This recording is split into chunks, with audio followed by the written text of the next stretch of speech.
Ok, iniciando o programa Voz do Legislativo desta semana, o nosso primeiro convidado, o vereador Wendel Cardoso. Seja bem-vindo, Wendel, bom dia. Bom dia, Daniel.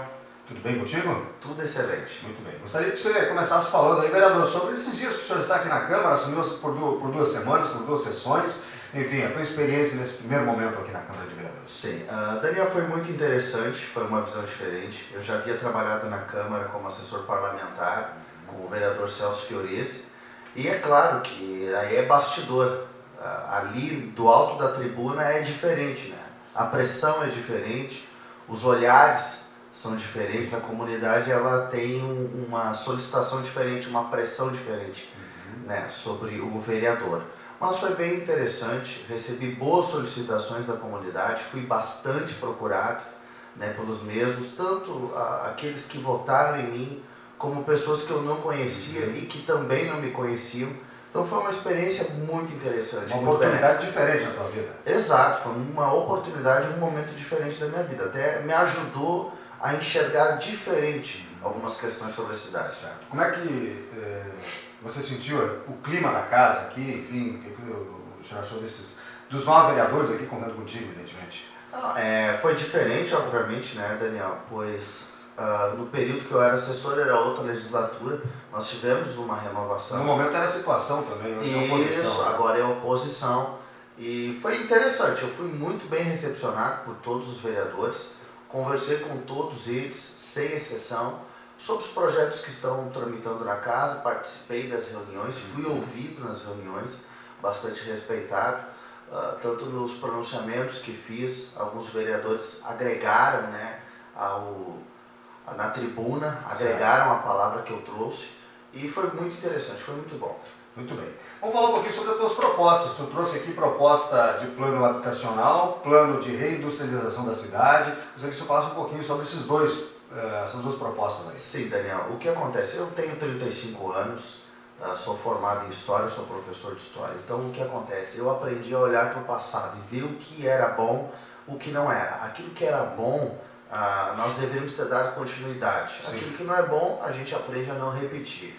O que era bom é que Gramado já foi um dos maiores polos industriais do país, principalmente aí há cerca de 20 anos atrás, né? Certo. A indústria moveleira contratava muito, eram 2, 3 ônibus por empresa, muitas vezes, transportando funcionários. O pessoal fazia um serãozinho ali no final do ano para passar um tempo a mais na praia.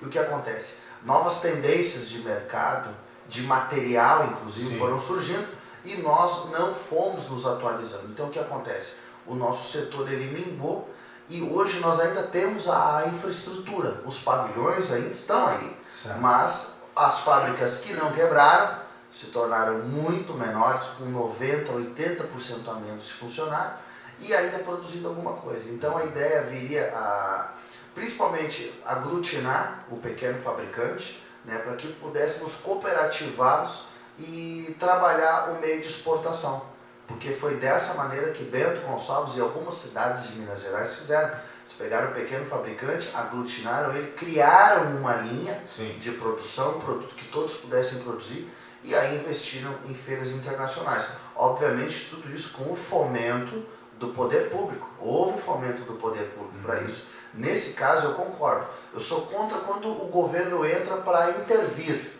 A intervenção estatal que visa atrapalhar e taxar o empresário. Mas quando é fomento para que haja geração de empregos, a ampliação da economia local, isso daí vai de total encontro àquilo que eu acredito. Visto que hoje Gramado tem sim uma economia pujante em cima do turismo, mas nós precisamos de outras fontes econômicas. Ter a cidade fundamentada somente em cima de um vetor econômico é perigoso, é arriscado. Certo. E a questão do plano habitacional, qual é a proposta? A questão é a seguinte, Daniel, o gramadense hoje, na sua ampla maioria, e eu insiro também aqueles que vieram morar aqui, que para mim também são gramadenses, vieram para cá com um sonho e entenderam que a cidade podia ajudar nisso. Ele também é um gramadense. O que acontece? O nosso munícipe, a maior parte dele mora de aluguel. Esse pessoal não tem casa própria.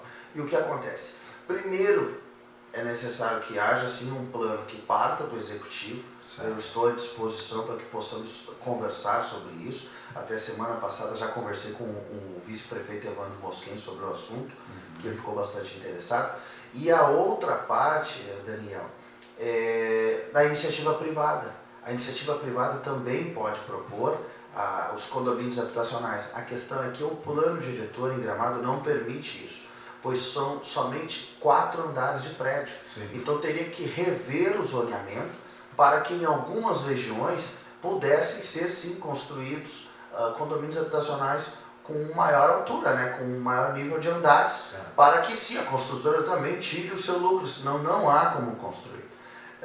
Visto que muitos desses condomínios populares oferecem um parcelamento que ele é menor do que muitos valores de aluguel que nós temos na cidade hoje. Então urge que haja um plano habitacional na cidade. Nós não temos isso, esse governo propôs e não falou nada mais sobre isso, deixou debaixo do pano, né? Essa questão não foi tratada com a devida atenção que deveria, né, Daniel? O sonho do gramadense é morar naquilo que é seu, e até então nós não temos visto vereadores falando sobre o plano habitacional. Eu me proponho a isso, já me propus na eleição anterior e me propus agora enquanto vereador. O grande problema que nós temos na cidade são os altos valores de aluguéis, né? E muitas famílias têm só uma pessoa, 2 talvez, que trabalham, e para sustentar 4, 5 pessoas na mesma família e tal, e aí pagar um aluguel exuberante também é inviável, né? Exatamente, Daniel. Hoje, e nada contra, cada um cobra aquilo que achar necessário. Estamos aí no livre mercado, cada um cobra aquilo que achar que o seu imóvel vale, né? Mas o que ocorre? O custo Gramado ele é muito alto. Sim. Então as pessoas precisam aí ter 2 empregos, fazer mais um extra, para a pessoa poder ter um carrinho na garagem, porque a maior parte desse rendimento vai no aluguel, que é um dinheiro morto que nunca mais vai voltar para aquela pessoa, visto que também temos os aluguéis por temporada, né? Então as pessoas não querem mais locar os seus imóveis para o morador, ele prefere colocar no aluguel por temporada. Então aqueles que restam, que vão alugar para o morador, cobram um preço exorbitante, né? Muito acima. Então é necessário o plano habitacional, porque o gramadense ele pague, ainda que fosse no mesmo valor de aluguel, mas ele está pagando pelo que é seu. Né? Ele está pisando naquilo que é dele. Eu acredito que a nossa população merece isso. Certo. Vamos falar de plano de esportes também? O senhor também trouxe uma proposta aí para casa, né? Sim, eu participei do Fórum de Esportes recentemente com o Coronel Eduardo, e ali no fórum nós debatemos muito sobre essa questão, né? O quão é importante o esporte, e eu como professor de história, estou ali no convívio com os alunos, eu vejo como o esporte faz diferença na vida deles. Como alguns deles, quando se dedicam a uma determinada área do esporte, Daniel, eles levam uma vida mais regrada, disciplinada e saudável. Esses garotos não fumam, não bebem, eles procuram manter o seu sono em dia, eles são estudiosos, justamente para que eles tenham um bom rendimento no esporte. Mas o que acontece? Hoje nós temos no Brasil o enfoque somente no futebol, claro. Mas os outros jovens, muitos deles não têm interesse somente no futebol, eles gostam do basquete, do vôlei, do handebol, os esportes que levam ao atletismo. Né? Então o que ocorre? Hoje Gramado não tem um plano municipal de esportes, não temos esse plano. E com a criação de um plano municipal de esportes, nós podemos ter acesso até a recurso federal. Por exemplo, aquela área esportiva que será feita ali no bairro Moura, que os vereadores destinaram ali as emendas impositivas, aquilo ali poderia ter sido feito com recurso federal. E esse dinheiro não é difícil de captar, é só apresentar um projeto viável. Eu vejo hoje cidades grandes como São Paulo e cidades também menores apresentando planos de esporte, planos que vão de encontro àquilo que a comunidade tem solicitado, e eles têm conseguido recurso para isso. Eu entendo que Gramado não pode ficar atrás. Sim, muito bem. Vamos falar um pouquinho também sobre um pedido aí de uma emenda parlamentar do deputado federal Lucas Redecker no valor de R$300 mil, que é encaminhado para a saúde, né? Isso mesmo, Daniel. Nessa semana anterior, eu recebi a ligação do deputado federal Lucas Redecker, me felicitando, né, pela passagem aí pela Câmara de Vereadores. Eu não podia deixar passar, peguei e já solicitei o dinheiro. sabendo que o governo federal, através das suas emendas parlamentares, pode beneficiar alguns municípios. Sim. Já fiz a solicitação para ele, né, e será destinado um valor de R$300 mil para o setor de saúde em Gramado. Já foi encaminhado o ofício e o deputado de grande prontidão já falou que esse valor será enviado, e isso vai ajudar bastante o nosso setor de saúde, que tem precisado, né, Daniel? As pessoas aí estão reclamando da questão de abastecimento de remédios, ou alguns questionando até mesmo a qualidade dos remédios.